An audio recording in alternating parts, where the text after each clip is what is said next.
All right, we are live here from Striv TV headquarters in Henderson, Nebraska. Week number 3.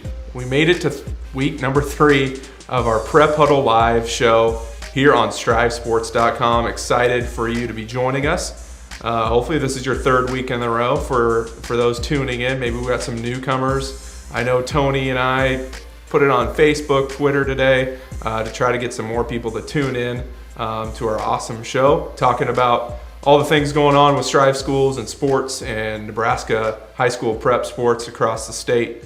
We got a full show today. We're going to go over our game of the week from last week. We've got volleyball games from last week and last night. We want to talk about football rankings, and then we will be announcing our game of the week, this Friday, and we'll also have a special guest on our show in studio a little bit later. So don't go away. We've got a fun show, and we'll just dive right in, Tony, to our game of the week last week. I know you weren't there. I was, but why don't you talk a little bit about the Nebraska Christian Heartland game last week? And Bobby Mills is on the show again tonight, and he can tune in as well, chime in a little bit on that game.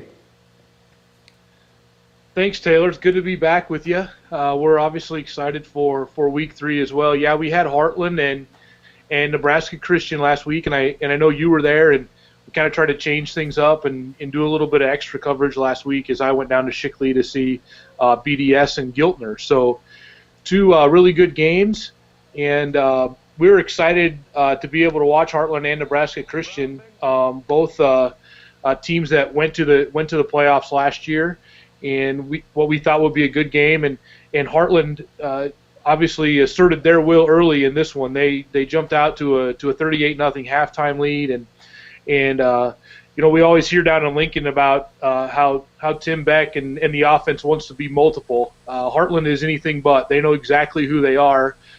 They ran 55 plays, 52 of them were rushes, and they ran 5 for 568 yards and getting a 60-28 win. So I know that, Bobby, I know that you're actually going to be heading over to Henderson on Friday to watch them play Blue Hill. I'm sure you're excited to see Tyler Brown and Keyshawn Camacho and company run the football on Friday night.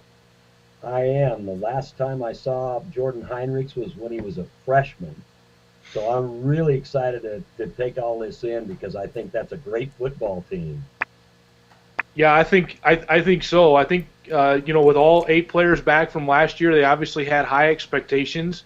And Blue Hill, people might chuckle possibly at the 0-2 record, but they were preseason number 2. They moved down from 11-man. They've just really played 2 pretty good teams. I mean, you look at BDS and High Plains, 2 really good teams who nothing really to be ashamed of losing to those teams. And I'm sure as they get acclimated to the 8-man game, this will be a really good football game, I think, on Friday night, don't you?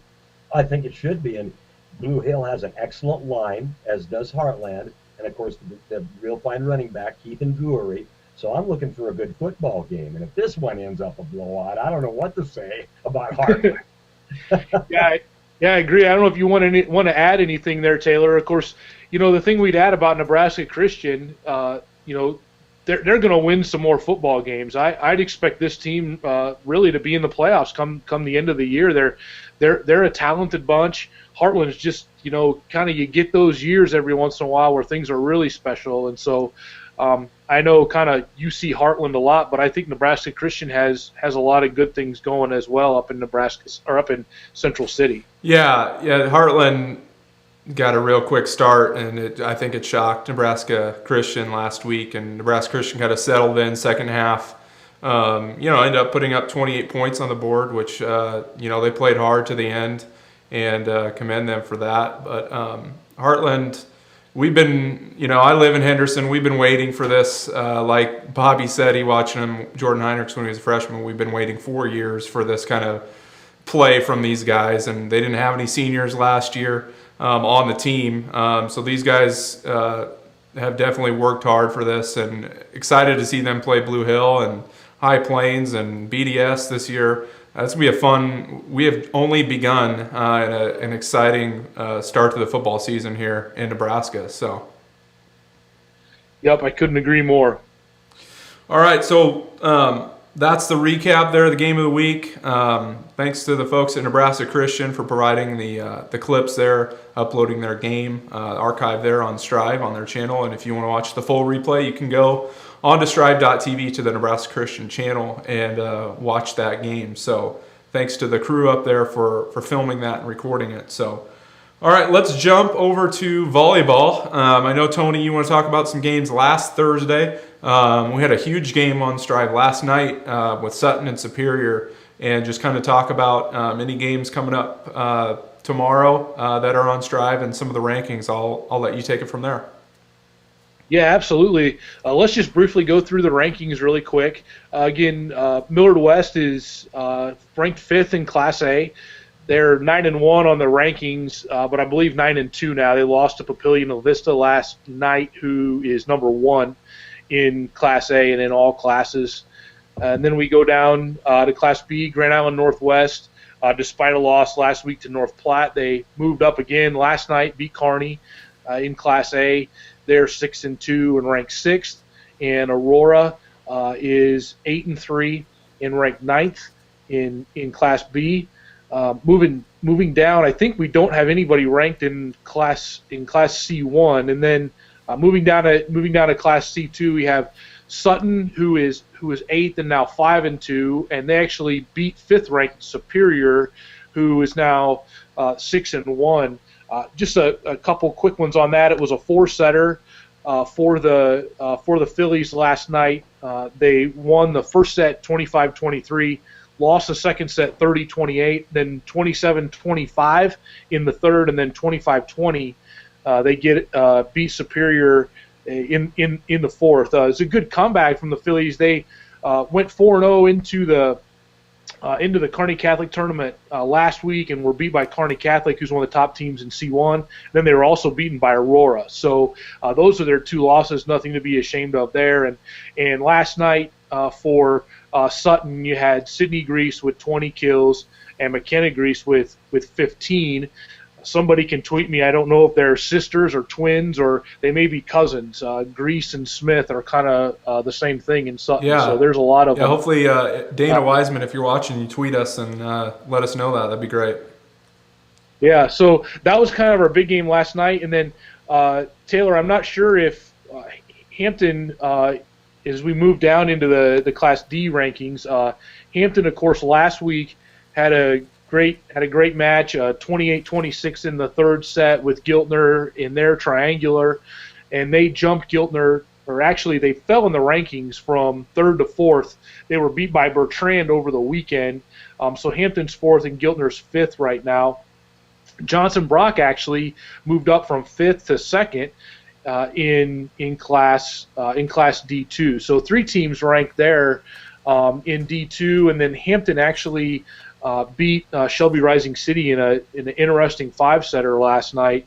I believe it was 16-14 in the 5th, and Hampton lost the first 2 sets in that match. So, and then quickly I skimmed over D1. I apologize. Creighton is 8th in D1, and Fullerton has entered the rankings there at 9th. They're off to a 6-1 start. So, good starts for a lot of our volleyball teams, and looking forward to some more exciting volleyball action this week and tomorrow night on Strive. You'll have Sutton actually will be in action at the Centennial Triangular, which Centennial's channel will be broadcasting those games. For Giltner, who's 5th in D2, will be playing at Palmer tomorrow night, so you can watch them.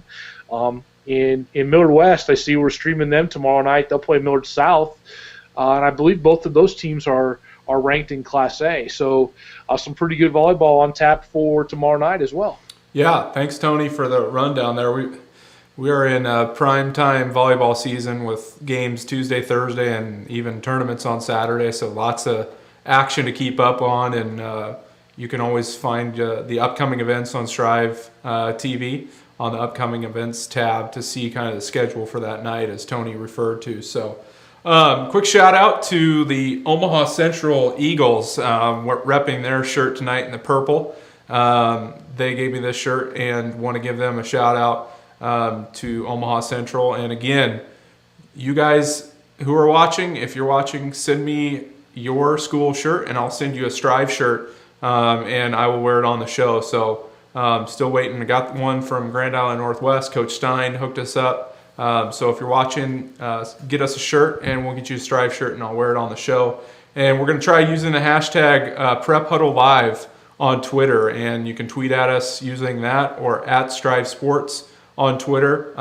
We want to make this a little bit more social using Twitter, and get your guys' interaction and get some questions going on social media. I know Tony and I are very active on that, and Bobby is as well, and would love to hear your guys' feedback and different things maybe you'd like us to do on the show that we haven't done yet. So look forward to seeing those come across Twitter as we continue the show here. So let's move into football and get into some rankings and previews, and I will let the gurus, Tony and Bobby, take it away on kind of previews this week and take a look at the rankings as well. All right, Bobby, let's see if we can get this done in under 10 minutes. You and I can talk forever. So let's quickly talk about Class A. Omaha Central 7th. Millard West is 8th. Millard West beat Lincoln East. Last week, Omaha Central lost to Creighton Prep. Bobby, you were probably like me. You probably watched that one online. Creighton Prep has made believers out of some of us. Talk about what you saw in that Creighton Prep Omaha Central game. I saw speed I never knew Creighton Prep had, and I don't know that Omaha Central knew that either. I was very impressed. Yeah, their Creighton Prep is 3 really big wins, and I guess I was kind of reading earlier this week too. They passed it a lot last year with Easton Stick, which is probably my favorite quarterback name of all time, but have kind of gone more to a power and maybe a little bit of an option running game this year with a different quarterback. Yeah, and did you see how much that quarterback weighed? I bet he doesn't weigh 160 pounds soaking wet. Wow. And he took over from Stick and has done a great job, Tony. Right. Let's move down to Class B. We have McCook at 3-0, and we have Crete at 2-1. They played Omaha Skutt, who appears to be playing in a whole different class than Class B right now. They look really good. Aurora is 2-1 as well, and they are ranked 7th. So 3 teams there in Class B for us. And Bobby, we'll get to maybe a big game in Class B here a little bit later this week, or a little bit later on as we after we get through the rankings. In C1, Boone Central Newman Grove is still number 1, Cozad 3rd, and Syracuse is still 9th. They got their first win of the year last year, and I've just skipped over Wilbur Claytoni, and I know, Bobby, they got one of your favorite one of those labs. They're still coming from Wilbur Claytoni, aren't they? The Wolverines are 3-0. Have you got a chance to see any highlights on him yet? Yeah, I have. He's just like his brothers, maybe not quite as fast as the last 2, but he can do it all. Put him in any position, kind of like you were in high school, Tony. Yeah, right. In Class C2, Sutton remains 9th, 3-0. They've got off to a fast start. We'll talk about the Mustangs too a little bit later. And then in D1, it seems like we've got a bunch of fun stuff going on there. They all stayed the same. Creighton is 3-0, Heartland is 2-0, and BDS is 3-0, and they're ranked 4th, 5th, and 6th in 8-man 1. And then Exeter Milligan, I believe, was 4th last week and jumped up to 3rd this week with Giltner's loss to BDS. So we've got a few rankings there. And then Taylor, I guess we'd probably be remiss if we didn't put Riverside on there. They are ranked in the 6-man rankings with a 2-0 start in 6-man as well. So yeah. A lot of fun stuff going on in football. And let's get to these games real quick. Bobby, I'm going to Taylor's probably going to be mad at me, but I want to talk about a non-Striv game this week because we got to talk about Bellevue West and Omaha North. I believe this one's going on tomorrow night, if I'm not mistaken, and will also be available online. But what are your expectations for this, other than probably a lot of speed on the football field? I think it's going to go down to the last quarter and the last series. I think the winner of this game could be your state champion, even if they re-meet in the playoffs. This is a real big game for both of those teams. Yeah, Bellevue West, their new quarterback I know has come in and done a really good job, and I think Omaha North has got kind of, this will probably be their first real big test this week. So it'll be interesting to see how that one goes. So let's cross the whole state and go down to the southwest corner. And Sidney has turned things around in spades the last couple of years. They're 3-0, and I believe ranked 8th or 9th in Class B this week, 8th, and they'll play 3-0 McCook, and you can watch that one on Striv, and that should be another fun one as well, Bobby. It should be. McCook won't have Colton Sis back this week, I don't think, but I was impressed by Sidney's line, and they have some depth. They didn't have depth a year ago, so they're not gonna get tired blocking. Yeah, you watched Sidney and Hastings last week. I know you came away impressed with the Anglin kid. So Anglin for Sidney and probably a heavy dose of Matson for McCook, and heck, that one might be over before 9 o'clock maybe if the coaches have their way, huh? Probably. Those are two of the best backs, the best in the West, right there. Yeah, there you go. And then Grand Island Central Catholic, good start for Coach Shoemaker's bunch at 2-1. They got a nice win, I believe, against Gothenburg last week, and I don't know how you quite stop Wyatt Mazur and his buddies, but that's a game that'll be fun to watch on Striv as well. Grand Island Central Catholic and Boone Central, you got obviously Division I recruit for GICC and Johanna Gaffan, and Wyatt Mazur, obviously for Boone Central, is the cream of the crop in C1. Your thoughts on how that one might turn out?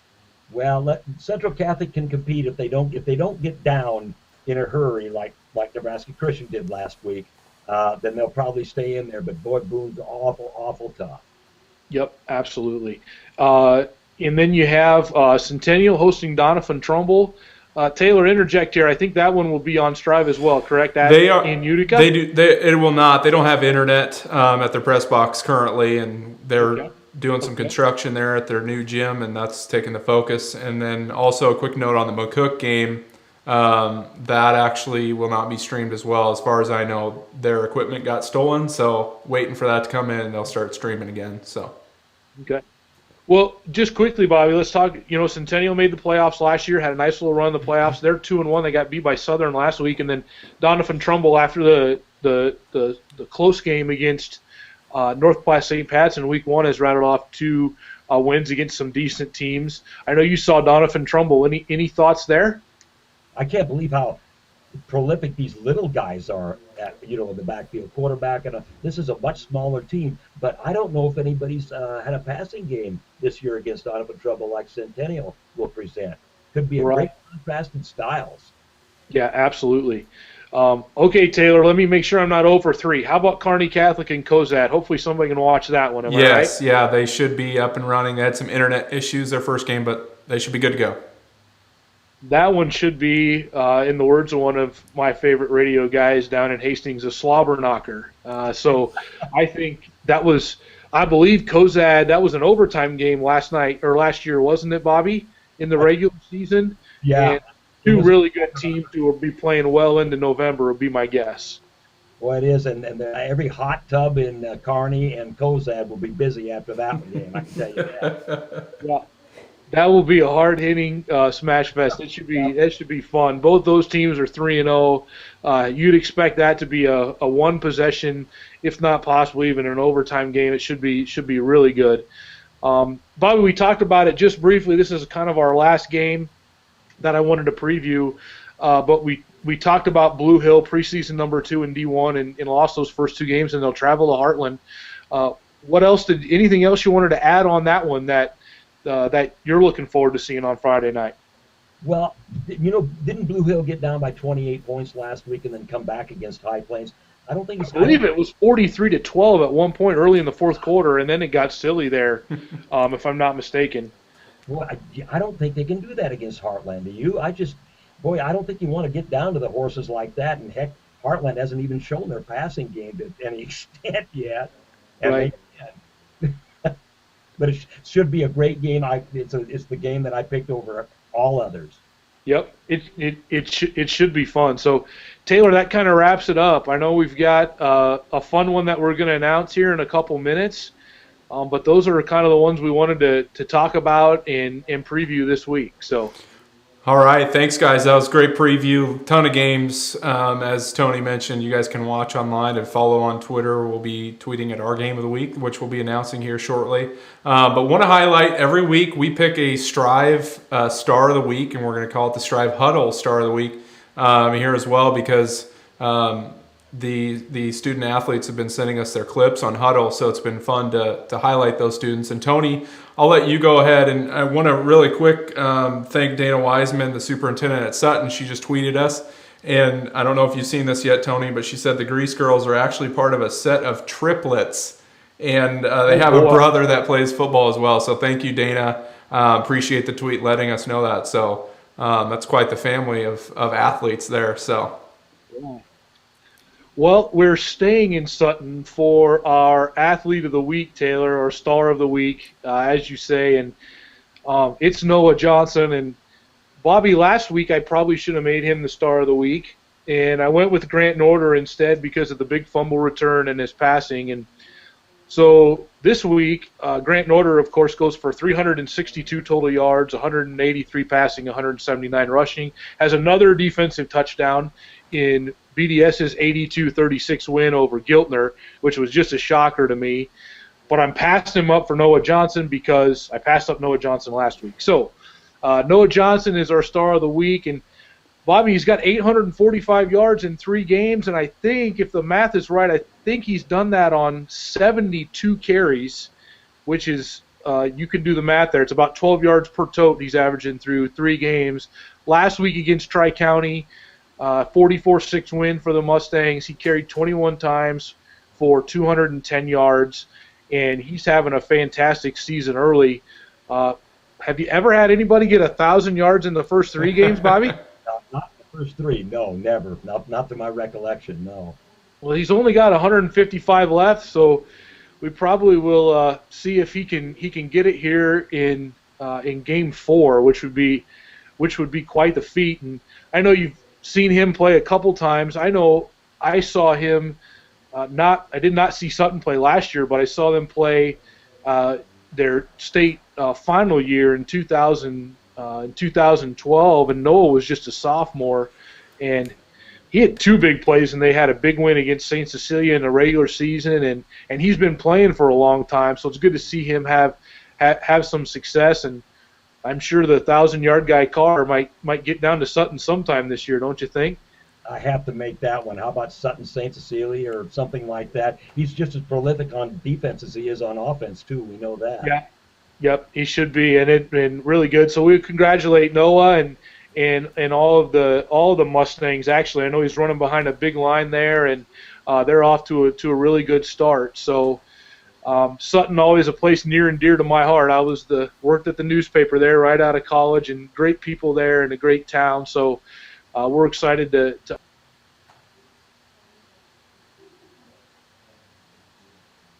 ball player for three straight weeks, but it doesn't have to be. If you know anybody that had a great performance, let us know.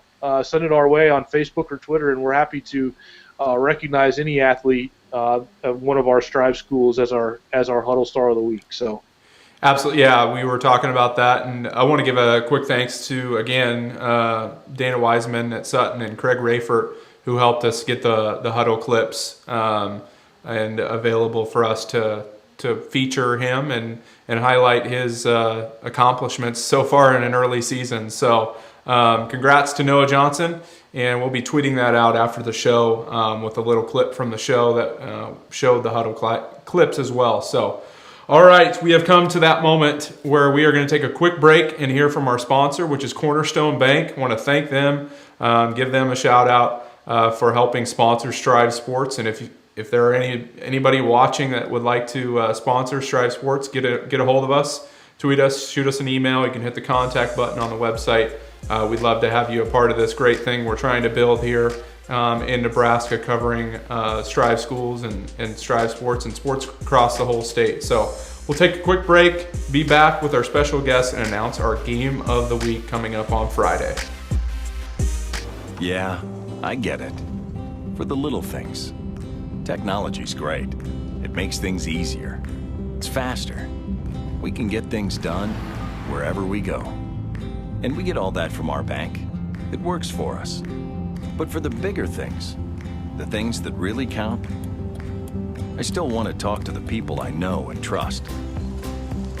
That's why I'm here.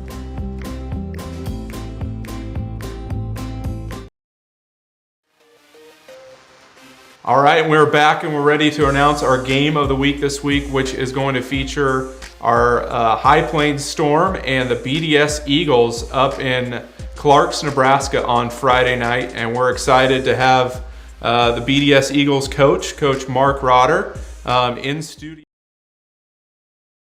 Thanks for coming in. Yeah, excited to be here. It's our third straight game of the week. So the kids were pretty excited to know it was the Striv TV game of the week. Yes, yeah. So big time stuff for us. One ranked number 6 BDS Eagles versus High Plains.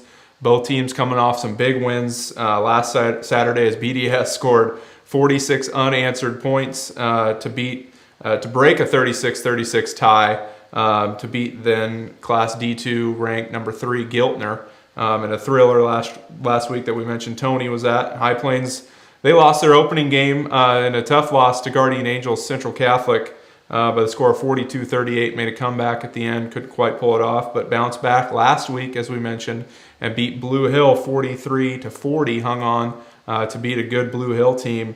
And the BDS Eagles, they beat Blue Hill a couple weeks ago, 30-23. So, Coach, Tony and Bobby Mills were talking about your guys' game last week. You survived an up and down kind of first half, but then controlled the second half pretty well. Talk about the effort from your guys and what you were pleased with out there on the field. Well, we've been very happy with our strength and our conditioning program. Our kids lift very hard, especially during the summer.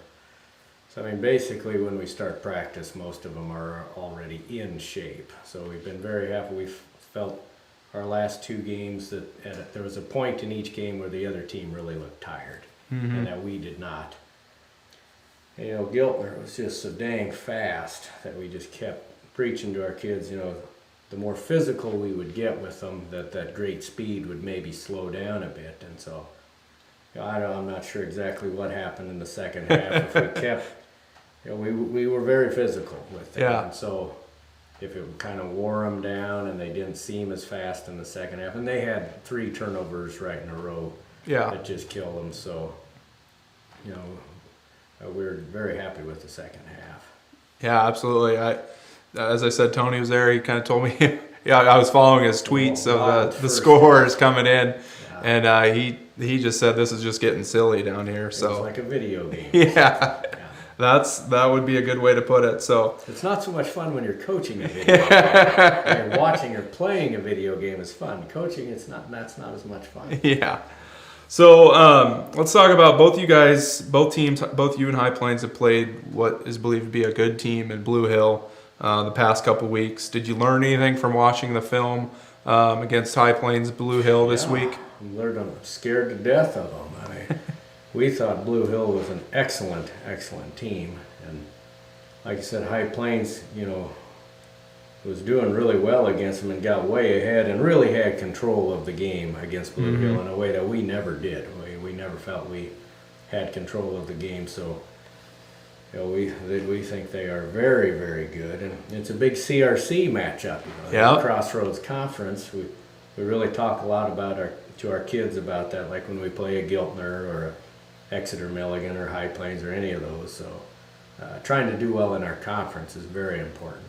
Absolutely. We wanted to touch on just kind of talking about BDS, Bruning, Davenport, Shickley, the 3 communities that have come together for sports the last couple years. Very unique situation. You guys practice and share fields, and not a lot of co-ops do that. Just kind of talk about your perspective of that and how the communities kind of banded together and created a very successful program. It's the 5th year. It's the 5th year together. So, yeah, it is kind of interesting. And for football, we try to practice in all 3 places at times. We'll even practice in Davenport too. Nice. Well, we try not to have the same group of kids getting home late every night, because we feel as the season goes on that they'll wear out. So if school's not in session, we'll practice in Davenport. So, it's been kind of interesting. I mean, the kids have immediately, just got along really well. I think they enjoy having, 20, 25, 27 kids on the team. Our last football team with Bruning Davenport probably had about 15, and I think Shickley probably had about 12. Yeah. For the girls, it was probably similar. Yeah. So it just gives you more numbers to work with. It is a lot of work maintaining all those fields and stuff, but I think a lot of the people really enjoy still having, volleyball, the games are all in Shickley. Yeah. And football, they're both places. And basketball, some of them are in Bruning, but most of them are in Davenport. So all three towns still get to have games and stuff. So I don't know if I'm answering your question. No, yeah, there's interesting challenges. Yeah. The first year really caught us by surprise in that, and I don't know what the solution is, the time we lost, because everybody we were playing, school gets out about 3:30 for everybody. Well, everybody else we were playing was going to start practice at about 3:30. Well, everybody practices till about 6. That's about what everybody does. Well, we weren't starting till 4 o'clock. Yeah. However we did it, a group had to travel to the other place. So that first year really caught us off. We were losing a half hour a night. Yeah. It was really tough, and we've tried to get better at kind of how we do things up, but there are some certain challenges with it too. So yeah, it's been fun to see. You guys are obviously one of our Strive schools, and so is Shickley. It's been fun to see the communities come together and create a great program. Everybody down there loves watching the games on Strive, where if they can't get to it, or especially for grandparents and stuff, they just absolutely love having our games and stuff on the That's Strive. great. So nice work. Yeah, thank you. It's great to hear. Well, last question here. Obviously, you already mentioned it. This is going to be a great Crossroads Conference matchup here. Some great athletes on the field with you guys and High Plains. But what do you feel the keys are to taking on and beating a team like High Plains this week? Turnovers and penalties are what we stress. We were very disappointed in the Giltner game, and it was our third game of the year. We had our first turnover of the season. And we've tried to sell it to those guys. We should be able to play every game and not have a turnover. So we had one in the second quarter that really hurt us because we were down there deep and kept us from scoring. So, but we've only had one turnover on the season, so I can knock on wood if you will.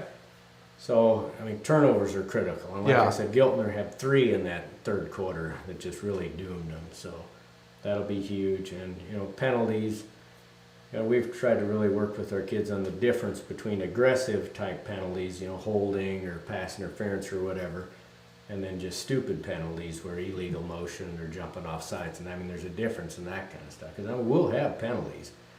But if they're aggressive ones, we can live with it a lot better than if it's just lining up wrong or jumping off sides or something like that. So, most games, turnovers and penalties will be very critical. All right.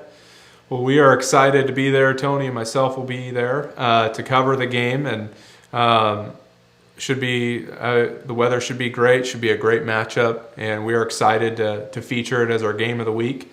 And I'm excited to have it be the game of the week. Yeah, I know. On Strive TV. Yep, and High Plains will be live streaming that on their Strive channel up there. So if you aren't able to make it to the game up in Clarks, you can always tune in and watch that. So I'll go to Tony. Tony, any last thoughts here as we close up the show for tonight?